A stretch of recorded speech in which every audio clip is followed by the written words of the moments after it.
25 प्रकार का अधर्म हो रहा है इस देश में, जो भगवान श्री कृष्ण के साथ जोड़ के इस बात को कह रहा हूं। तो उस समय जो उन्होंने किया, आज हमें इस दृष्टि से अनेक काम करने हैं। दूसरी बात इसी के साथ जुड़ी हुई है, क्योंकि जो आज इकोनॉमिक पावर होता है वही सुपर पावर होता है पूरी दुनिया में। अब इस बात को निर्विवादित रूप से कहा जाता है, जो इकोनॉमिक पावर है वही क्या है, सुपर पावर। अब डोमिनेट कौन करता है, इकोनॉमिकली, पॉलिटिकली, साइंटिफिकली कौन डोमिनेट कर रहा है? अमेरिका डोमिनेट कर रहा है पूरे विश्व को। माने वो निर्धारित वो करता है कि किसकी कीमत क्या होगी। इसका बड़ा एक कुचक्र है। हमारे प्रधानमंत्री जब अमेरिका गए थे तब वो वहां जाकर के कह देते हैं कि जो है हमारे साथ अन्याय हो रहा है, वर्ल्ड बैंक में, IMF में, WTO में। अरे तुम्हारे साथ अन्याय हो रहा है तो तुझे महान राष्ट्र के महानायक भैया हो नहीं, लेकिन संवैधानिक दृष्टि से तो तुम्हें महानायक बना रखा है। महान राष्ट्र के महानायक यदि ऐसे जो है गिड़गिड़ाएं, मिमियाएं, तो ये तो देश के लिए बहुत शर्म की बात है। लेकिन आर्थिक दृष्टि से, राजनीतिक दृष्टि से, वैज्ञानिक दृष्टि से, शैक्षणिक आदि दृष्टि से भारत पूरी दुनिया को डोमिनेट नहीं कर रहा है। विश्व की 200 शिक्षण संस्थानों को गिना जाए तो उसमें भारत का नाम भी नहीं आता है। कितना दुर्भाग्य है। हर दृष्टि से 100-200 गुना पीछे धकेल दिया हमें, जबकि भारत से आगे होता था सब दृष्टियों से।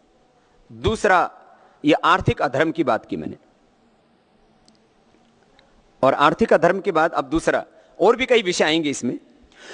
पूरे देश का अब दूसरा यह है, पूरे देश को विदेशी कंपनियों के हाथों में सौंप दिया है। तो आर्थिक गुलाम बना दिया है देश को।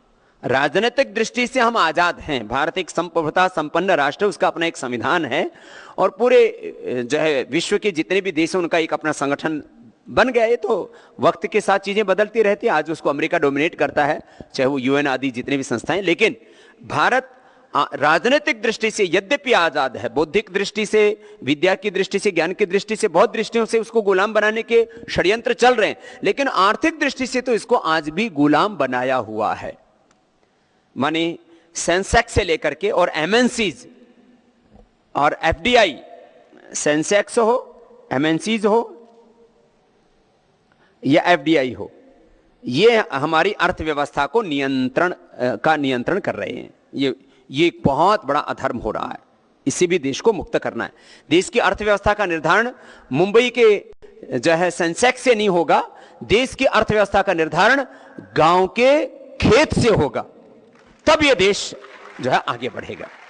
अब तीसरी बात, अब एक के बाद अगला नंबर जुड़ता जाएगा। इस देश में 1 करोड़ गायों की हत्या होती है, और 1 करोड़ गायों को हत्या के लिए बांग्लादेश भेज दिया जाता है। यह देश के लोगों को पूरी तरह से पता नहीं है। माने हर सुबह होते होते करीब 30,000 गायों की कत्ल हो जाती है।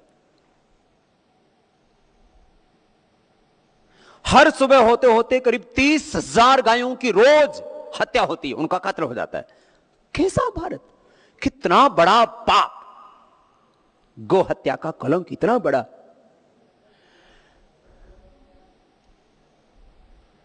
माने एक गाय की हत्या का इतना बड़ा पाप बताया है, और 1 करोड़ गायों की हत्या होती है ना, मौन रहती। देसी नस्ल लगभग खत्म होने के कागार पर है। अब हमें उनको प्रोटेक्ट करके रखने की जरूरत पड़ रही है। बाकी तो और कितने ही पाप हैं, वो आगे हम चर्चा करेंगे। अगला पाप, अगला अधर्म जिसको हमें खत्म करना है। ये 25 प्रकार के अधर्म खत्म करने हैं आज।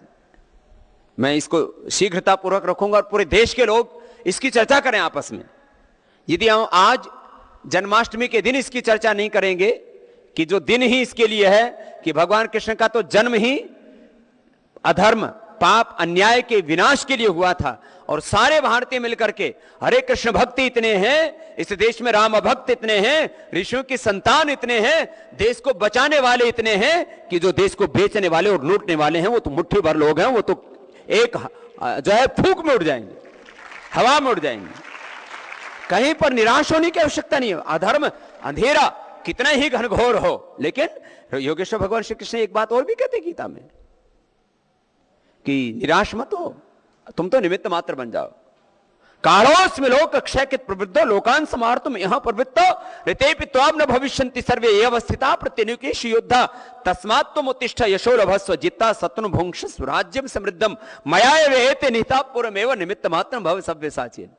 अर्जुन तुम तो निमित्त मात्र बन जाओ, ये काम तो हो चुका है। तो आज भी अब तो ये परिवर्तन घटित होने वाला है। अब तो इस अधर्म का, अन्याय का, इस नाइंसाफी का अंत होने वाला है। हमें निमित्त मात्र बनना है। अगली बात, भारत को 1947 में कॉमनवेल्थ का सदस्य घोषित करके और ट्रांसफर ऑफ पावर एग्रीमेंट करके, माने सत्ता के हस्तांतरण पर हस्ताक्षर करके भारत के प्रधानमंत्री ने गुलामी की जो है वो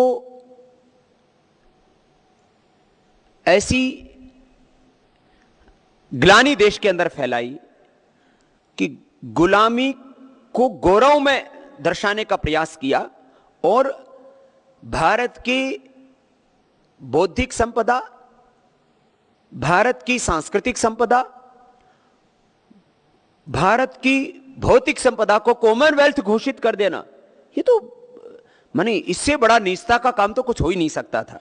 अब इस पूरे देश को बताना है कि ऐसे लोग जो इतना बड़ा पाप कर सकते हैं, माने भारत को ब्रिटेन की महारानी के हाथों में उसकी कॉमनवेल्थ घोषित कर सकते हैं और सत्ता के हस्तांतरण करके एक तरह से शहीदों की शहादत का अपमान है वो। माने आप भाई अंग्रेज कौन होते हमको ये कहने वाले कि भाई भारत के आजाद होने का प्रस्ताव ब्रिटेन की संसद में, जिसको हाउस ऑफ कॉमन्स बोलते हैं, उसमें पास होता है। वो हमको आजाद करने वाले कौन है भाई? हम अपना देश कैसे भी चलाएं, वो हम पर नियम कानून थोपने वाले कौन होते? लेकिन यहां के ऐसे माने वो शासक जिनके अंदर कोई साहस नहीं था, अपने देश की संस्कृति, सभ्यता और अपनी गौरवशाली परंपरा, शौर्य, वीरता, पराक्रम, उसके प्रति जिनमें स्वाभिमान नहीं था, उन्होंने बहुत बड़ा पाप किया। उसको भी अपने माथे से हमें धोना है और एक दिन भारत का प्रधानमंत्री उसको बनाना है जो घोषित करे कि हम कॉमनवेल्थ के सदस्य नहीं है और हम ट्रांसफर ऑफ पावर एग्रीमेंट को नहीं मानते हैं। ये पाप, ये कलंक तब धुलेगा। इस कलंक को ऐसे धोना पड़ेगा। अगला, सरकार के वित्तीय जो घाटा बढ़ रहा है, जिसको डेफिसिट बोलते हैं अंग्रेजी में, सरकारी राजकोषीय घाटा। एक मंत्री बयान देते हैं आज कि हम 5000 टन सोना भी यदि रख दें गिरवी तो भी देश की अर्थव्यवस्था में सुधार नहीं हो सकता। अरे भाई, देश में करीब आज भी, ये तो बहुत गहरा प्रश्न है, आज हम इस देश की आंतरिक अर्थव्यवस्था तो हमारे नियंत्रण में है ना। रुपए, डॉलर, पाउंड को हम नियंत्रित कर सकते हैं, लेकिन जो है उसके लिए आपको अपनी आंतरिक व्यवस्था को ठीक करना पड़ेगा। तो सरकार के पास, तो हमारे पास ऐसे उपाय हैं कि एक हसन अली जैसे 50,000 लोगों के खाते सरकार के पास है। 50,000 लोगों के उनको, ये तो मैं अपनी बात नहीं कह रहा हूं, ये तो ऑफिशियल डेटा बता रहा हूं आपको। 50,000 इलीगल ट्रांजैक्शंस के पूरे रिकॉर्ड सरकार के पास हैं और एक व्यक्ति से यदि 1,000 करोड़ रुपए भी वसूल करे, ऐसे 1 लाख करोड़ भी हैं, हसन अली जैसे लोग आपने सुने। 50,000 इलीगल ट्रांजैक्शंस हैं, ये तो जाहिर तौर पर बता रहा हूं मैं। फिर हसन अली जैसे एक व्यक्ति जिनके पास 1 लाख करोड़, फिर जो इलीगल माइनिंग कर रहे हैं और तमाम यहां पर जो इलीगल पैसे दबा करके बैठे हैं। सरकार चाहे तो एक दिन में 100 लाख करोड़ रुपए सरकारी खजाने में जमा करा सकती है, लेकिन एक शर्त पर, फिर उसकी बाद में लूटना हो। जो भी वो लूटेगा उसको फांसी पर लटकाया जाएगा और उससे ब्याज सहित पैसा रिकवर किया जाएगा, वसूली की जाएगी। जो लूटे उससे पैसे की वसूली और उसको उपहार में सूली, तब ये देश बचेगा। पैसे की वसूली और दंड में उसको सूली पर चढ़ाया जाए और करीब 100 लाख करोड़ रुपए, मैं 1,000 लाख करोड़ रुपए की बात करता हूं, जो काले धन के रूप में इधर उधर जमा है। 100 लाख करोड़ तो एक साहसी प्रधानमंत्री हो तो एक दिन में रिकवर कर सकता है। बहुत लंबे हाथ होते हैं सरकार के। फिर धर्मांतरण से लेकर के मंदिरों के अधिग्रहण करके हर वर्ष लाखों करोड़ रुपए जो देश के लोग धर्म के कार्यों के लिए देते हैं, सरकार उस पैसे से अधर्म कर रही है, पाप कर रही है। ये बहुत बड़ा एक तरह से अधर्म का ही काम है, सीधा सीधा। इसको तो हम आर्थिक अधर्म नहीं कह सकते, राजनीतिक सामाजिक अधर्म नहीं कर सकते, माने अधर्म की पराकाष्ठा। आज चीन में कोई धर्मांतरण नहीं कर सकता, आज कोई सऊदी अरबिया में धर्मांतरण नहीं कर सकता। हम सऊदी अरबिया चीन नहीं बनाना चाहते हिंदुस्तान को, लेकिन हम हिंदुस्तान को हिंदुस्तान ही रखना चाहते हैं, भारत को भारत ही रखना चाहते हैं। सरकार की नाक के नीचे ये सारे काम हो रहे हैं। तो ऐसे वो लोग जो इस देश को, देश की एकता, अखंडता और संप्रभुता को बरकरार ही नहीं रख सकते, वो भारत महासंघ बनाना, अखंड भारत बनाना, और जो पूरे यूरेशिया में जिस विश्व विजेता चक्रवर्ती साम्राज्य था जिस भारत का, उसको वापस लाना तो बहुत दूर की बात रही। जो है उसको भी जो नहीं बचा सकते, उनको तो सत्ता से बेदखल करके इस देश को बचाना, ये बहुत बड़ा धर्म का काम होगा, और ये बहुत बड़ा अधर्म हो रहा है, इसको मिटाना। अगली बात, ये सारे देशवासियों को पता नहीं है, 25 बातें ये सारे देशवासियों को पता लगे ना तो हिंदुस्तान फिर बच जाएगा। 1962, 1965, 1971, 1990 में जब हिंदुस्तान में युद्ध हो सकता है, आज ही टीवी पर चल रहा था कि सीरिया पर युद्ध की तैयारी कर रहा है अमेरिका, चीन भारत की सीमाओं में घुस रहा है, अफगानिस्तान पर अभी कुछ दिन पहले ही युद्ध हो चुका है, इराक युद्ध कुछ दिन पहले हो चुका है, आज युद्ध हो रहे हैं पूरी दुनिया में। 10 सालों में कई युद्ध हो चुके हैं। अभी तक पिछले करीब 200 सालों में हमने 200 से ज्यादा बड़े युद्ध देखे हैं पूरी दुनिया में। दो तो विश्व महायुद्ध देखे हमने, एक शताब्दी भी नहीं हुई, 100 साल में ही हमने 2 तो विश्व युद्ध देख लिए हैं। 100 सालों में ही 2 विश्व युद्ध, पिछले 100 सालों में 2 विश्व युद्ध, और अपने ही देश में हमने 4 बड़े युद्ध देखे हैं, देश का विभाजन देखा है। क्या गारंटी है इसकी कि आगे कोई युद्ध नहीं होगा? और ये युद्ध होगा तो जब हम पाकिस्तान जैसे देश से निपटने में नाकामयाब हो रहे हैं, तो हिंदुस्तान को ये लोग नहीं बचा सकते। इसलिए सत्ता के अधिष्ठान से इन असुरों को खत्म करना ही पड़ेगा। या जन्माष्टमी के दिन पूरे देशवासियों को संकल्प लेना ही पड़ेगा। अब ये कंस के, अब ये करप्शन के, ये काला धन के, ये असुरत्व के प्रतीक बन चुके हैं। अब इनको खत्म करना और सत्ता के अधिष्ठान से पर सत्य की प्रतिष्ठापना करना, ये बहुत बड़ा दायित्व होगा।